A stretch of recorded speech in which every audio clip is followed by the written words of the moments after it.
सबगोटे गोर लागै छी। हम गीता मल्लिक। हम आइ एकटा अम्बो बियाहके गीत लऽ कऽ एलहुँ हैं। आशा करै छी अहाँ सबके नीक लागत तऽ लाइक कमेंट कऽ देबै। 10 5 सखी मिली चलली फुलबरिया हे सिया के लेके।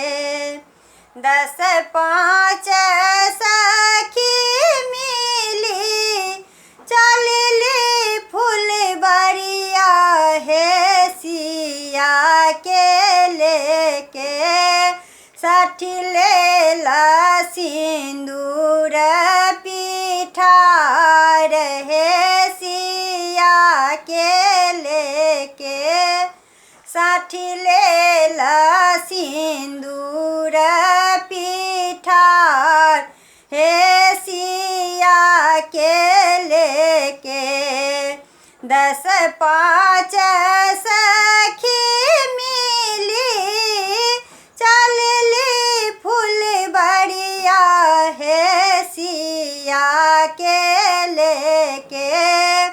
साठी लेला सिंदूर पिठार हे सिया के लेके। साठी लेला सिंदूर पिठार हे सिया के लेके। सिंदूर पिठार सिया अमुमौल गेलन हे सिया के लेके। सिंदूर पिठार सिया अमुमौल गेलन हे सिया के लेके। घूमी घूमी डोरा लपटाई है सिया के लेके। घूमी घूमी डोरा लपटाई है सिया के लेके।